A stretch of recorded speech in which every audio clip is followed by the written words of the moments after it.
Everyone, स्वागत है आप सभी का हमारे यूट्यूब चैनल पर एक बार फिर से। तो हम पढ़ रहे थे कल फिजियोलॉजी ऑफ नर्व इम्पल्स, ये वाली यूनिट पढ़ रहे थे। हमने न्यूरॉन के बारे में डिस्कस किया था थोड़ा बहुत, उसका डायग्राम वगैरह देख करके। तो न्यूरॉन के दो पार्ट होते हैं, साइटोन या फिर main body and second is axon. तो इसका डायग्राम आपको दिखाती हूँ। पहले कल हमने डायग्राम में बता दिया था कि क्या क्या चीज़ें पाई जाती हैं, ये साइटोन या मेन बॉडी और एक्सोन। तो आज लिखने जाएंगे हम साइटोन या फिर मेन बॉडी के बारे में कि ये क्या क्या स्ट्रक्चर इसमें प्रेजेंट होती हैं, इन सब के बारे में आज हम पढ़ने जा रहे हैं। तो हेडिंग रहेगी हमारी साइटोन या फिर जिसको बोलते हैं मेन बॉडी। तो इसके बारे में हम लिखते हैं कि इसमें क्या क्या ऐसी स्ट्रक्चर पाई जाती हैं। तो साइटोन या फिर मेन बॉडी, इसमें क्या पाया जाता है? सबसे पहली बात, इसमें न्यूक्लियस प्रेजेंट होता है। ये देखो डायग्राम में आप, इसमें न्यूक्लियस यानी कि केंद्रक प्रेजेंट होता है,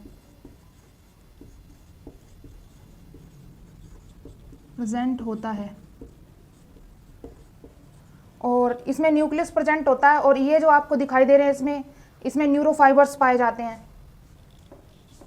सेकंड पॉइंट इज इसमें न्यूरोफाइबर्स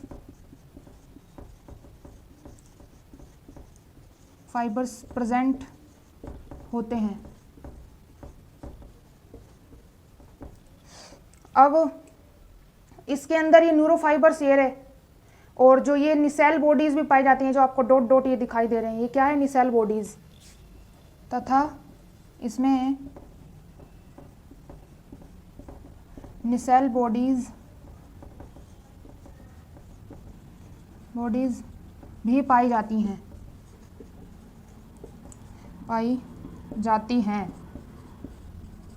और इसके अलावा इसके अंदर जो फ्लूइड भरा है न्यूक्लियस के अंदर या फिर जो मेन बॉडी है, इसको क्या बोलेंगे? न्यूक्लियोप्लाज्म।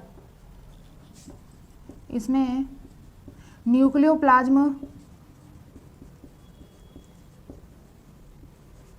प्रेजेंट होता है।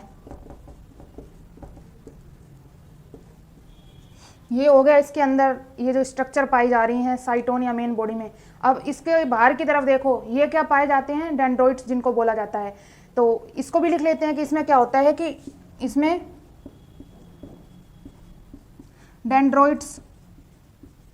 डेंड्रोन्स बोल सकते हैं, इनको प्रेजेंट होते हैं।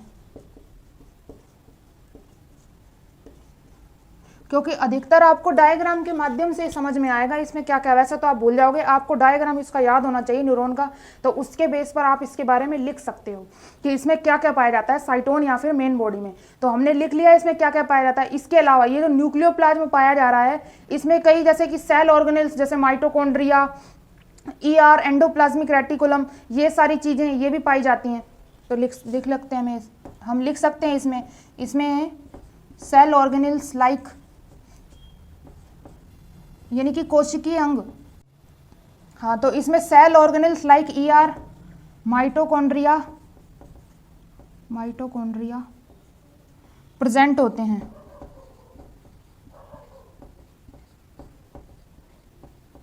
हाँ, और एक और बात, इसका जो न्यूक्लियस है, इसमें न्यूक्लियोप्लाज्म ये पाया गया। अब ये न्यूक्लियस है, इसमें न्यूक्लियोलस वो क्या होगा? प्रेजेंट होगा। तो इसको भी लिख लेते हैं, इसमें न्यूक्लियोलस यानी कि केंद्रिका बोलते हैं जिसको हिंदी में, केंद्रिका प्रेजेंट। इसमें केंद्रिका यानी कि न्यूक्लियोलस प्रेजेंट होती है, और इसमें सेल ऑर्गेनेल्स वगैरह पाए जाते हैं। ये सब बातें हो गई इसमें साइटोन या फिर मेन बॉडी में। और एक बात आपको और बताना चाहूँगी कि इसमें जैसे कि ये जो होता है तारक केंद्र जिसको सेंट्रियोल बोलते हैं, वो क्या होता है कि तारक केंद्र या फिर सेंट्रियोल क्या होता है कि इसकी एम्ब्रियोनिक स्टेज में ही प्रेजेंट होगा। अब एम्ब्रियोनिक स्टेज में ही प्रेजेंट होता है, जबकि एडल्ट में नहीं होता। एडल्ट में नहीं होता तो क्या होगा कि डिवीजन भी नहीं होगा, यानी कि विभाजन भी नहीं होगा। तो इसको भी लिख लेते हैं हम। क्या होता है कि इसमें सेंट्रियोल यानी कि तारक केंद्र। अब हम जानते हैं कि तारक केंद्र है जो डिवीजन कराने में हेल्पफुल है।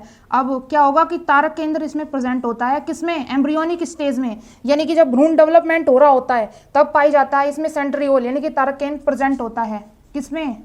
एम्ब्रियोनिक स्टेज में होता है, तथा एम्ब्रियोनिक स्टेज में तो ये पाया जाएगा, लेकिन जैसे ही एडल्ट स्टेज आती है, एडल्ट स्टेज में एब्सेंट होता है। अब एब्सेंट नहीं होगा ये सेंट्रियोल, तो क्या डिवीजन हो पाएगा इसका? बिल्कुल भी नहीं। तो क्या होगा कि इसमें डिवीजन नहीं होगा सेंट्रियोल, अगर इसमें एडल्ट स्टेज में नहीं पाया जाएगा। केवल किस में पाया जाता है ये सेंट्रियोल या तारक केंद्र? एम्ब्रियोनिक स्टेज में, यानी कि डेवलपमेंट के टाइम पर, जब डेवलपमेंट हो रहा होता है भ्रूण का। तो ये साइटोन या फिर मेन बॉडी के बारे में हमने बातें लिख ली हैं, आप स्क्रीनशॉट ले सकते हैं इसका, ये साइटोन या फिर मेन बॉडी का। हाँ, ले लिया आपने स्क्रीनशॉट। तो अब आता है सेकंड पार्ट, एक्सोन। इसको मैं रब कर देती हूँ। हाँ, तो एक्सोन के बारे में ये डायग्राम फिर आपको बता रही हूँ कि डायग्राम में को देख देख करके इसके बारे में लिखना है। अगर डायग्राम आपको याद रहेगा तभी आप इसकी थ्योरी भी लिख सकते हो, क्योंकि बायोलॉजी में जो डायग्राम वो मेन अहम होते हैं। तो क्या इसमें लिखेंगे एक्सोन में कि ये जो इसकी जो लेयर, ये जो मेम्ब्रेन इसकी बाहर की तरफ पाई जा रही है वो क्या कहलाएगी? एक्सोडीमा। तो लिखते हैं एक्सोन की मेम्ब्रेन एक्सोलीमा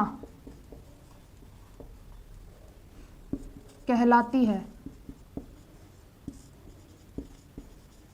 और सेकंड पॉइंट, इसमें जो फ्लूइड प्रेजेंट होता है, अब जैसे उसमें साइटोन या मेन बॉडी में न्यूक्लियोप्लाज्म बोल रहे थे फ्लूइड को, और यहाँ पे एक्सोप्लाज्म बोलेंगे, तो ऐसे लिख सकते हैं इसमें एक्सोप्लाज्म प्रेजेंट होता है। हाँ, तो ये हो गया कि एक्सोलीमा कहलाएगी इसकी मेम्ब्रेन, और इसमें एक्सोप्लाज्म प्रेजेंट होगा। अब ये देखो आप डायग्राम में, इसमें क्या पाई जाती है? स्वेन सेल्स प्रेजेंट होती हैं। Third point is axon part में क्या होता है? स्वान सेल्स प्रेजेंट होती हैं।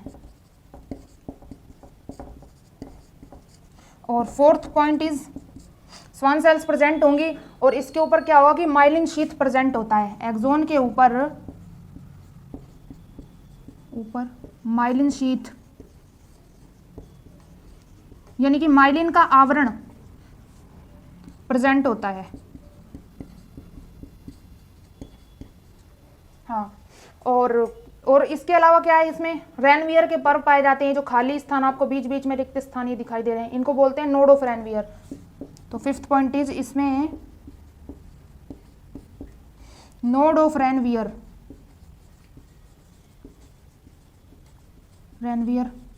यानी रैनवियर के पर्व पाए जाते हैं।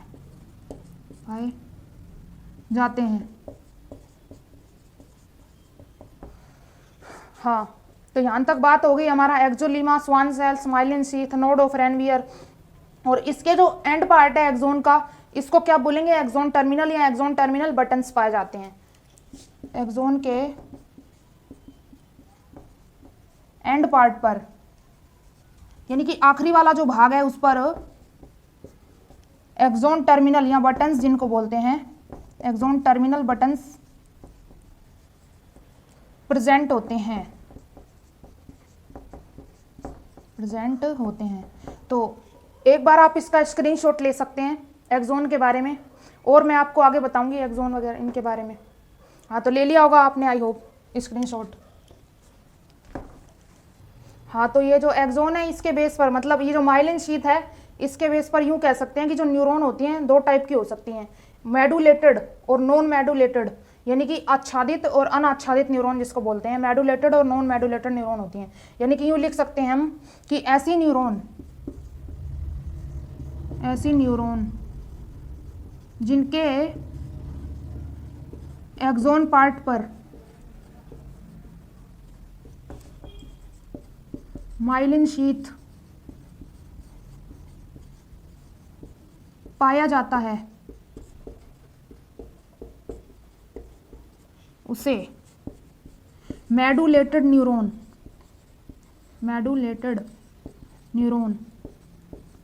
यानी कि आच्छादित न्यूरॉन जिसको बोल सकते हैं हिंदी में कहा जाता है।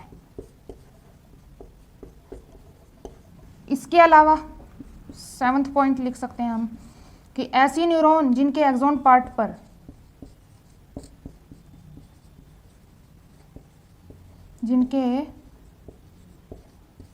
एक्सोन पार्ट पर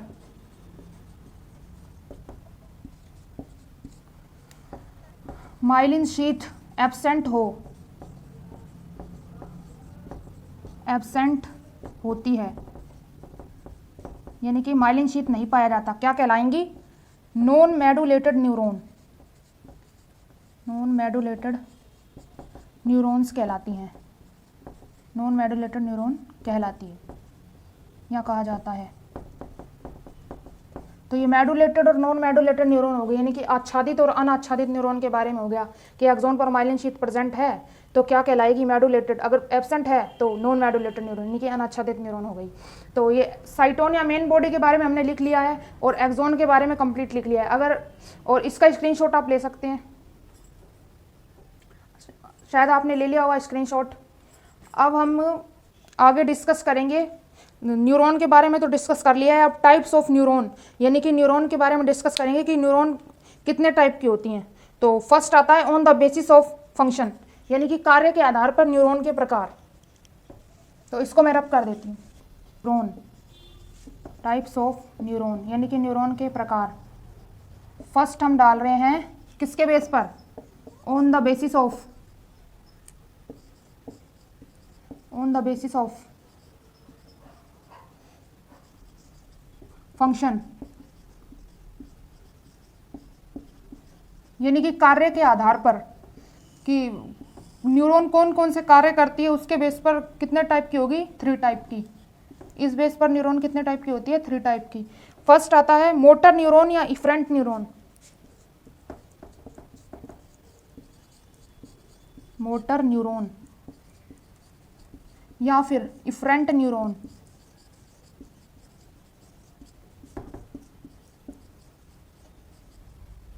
यानी कि चालक न्यूरॉन भी इसको बोल सकते हैं। तो क्या होगा कि ये क्या करती है, न्यूरॉन की जो नर्व इम्पल्स होते हैं उनको सेंट्रल नर्वस सिस्टम से पेरिफेरल ऑर्गन तक पहुंचाने का काम करती है। हाँ, तो मोटर न्यूरॉन या फिर इफरेंट न्यूरॉन, यानी कि चालक न्यूरॉन जिसको बोल सकते हैं, ये क्या करती है, जो सेंट्रल नर्वस सिस्टम से जो सूचनाएं होती हैं उनको प्रभावी अंग, यानी कि वो यूँ बोल सकते हैं इफेक्टिव ऑर्गन तक पहुंचाने का काम करती है। तो इसकी डेफिनेशन लिख लेते हैं, ऐसी न्यूरॉन जो कि सेंट्रल नर्वस सिस्टम से सूचनाओं को या संदेशों को पेरिफेरल यानी कि प्रभावी अंगों तक, पेरिफेरल या फिर इफेक्टिव ऑर्गन तक पहुंचाती है, क्या कहलाएगी? मोटर न्यूरॉन या इफरेंट न्यूरॉन। फिर सेकंड आती है, हाँ, तो सेंसरी न्यूरॉन या अफरेंट न्यूरॉन दूसरी है। इसकी हम एक बार डेफिनेशन लिख लेते हैं। हाँ, तो सेंसरी न्यूरॉन या फिर अफरेंट न्यूरॉन। सेंसरी न्यूरॉन यानी कि ऐसी न्यूरॉन जो कि संवेदनाओं को प्रभावी यानी कि इफेक्टिव ऑर्गन से सेंट्रल नर्वस सिस्टम तक पहुंचाएगी, यानी कि जो हमारा पेरिफेरल ऑर्गन है उनसे क्या करेगी, संवेदनाओं को पहले ग्रहण करेगी और कान तक पहुंचाएगी सेंट्रल नर्वस सिस्टम तक, यानी कि मस्तिष्क तक पहुंचाने का काम करेगी सेंट्रल नर्वस सिस्टम तक। तो ये कौन सी हो गई? सेंसरी न्यूरॉन या फिर afferent neuron. And third is inter neuron. Inter neuron वो है जो इन दोनों के बीच संपर्क स्थापित करती है, यानी कि इनकी एक बीच की योजक कड़ी, एक तरह का यूं कह सकते हैं कि फंक्शन इन दोनों का शो करती है, फिर इनके बीच की ये इन दोनों न्यूरॉन्स के बीच संपर्क स्थापित करती है। इसकी इतनी सी डेफिनेशन है। तो हमने आज टाइप्स ऑफ न्यूरॉन के बारे में on the basis of function, यानी कि कार्य के बेस पे कि न्यूरॉन कौन कौन सी क्या क्या काम कर रही है, उसके बेस में हमने 3 टाइप में डिवाइड किया है, मोटर न्यूरॉन या इफरेंट न्यूरॉन, सेंसरी न्यूरॉन या afferent neuron, and third is inter neuron. तो हमने टाइप्स ऑफ न्यूरॉन के बारे में पढ़ लिया है। अब हम पढ़ेंगे ऑन द बेसिस ऑफ, यानी कि on the basis of histology और फंक्शंस तो कर लिए हमने हिस्टोलॉजी के बेस पर, और थर्ड करेंगे प्रवर्धों के आधार पर न्यूरॉन के प्रकार। हम कल के वीडियो लेक्चर में देखेंगे। अगर आपको हमारी वीडियो पसंद आई हो तो लाइक शेयर एंड सब्सक्राइब करना ना भूलें। Okay, thank you.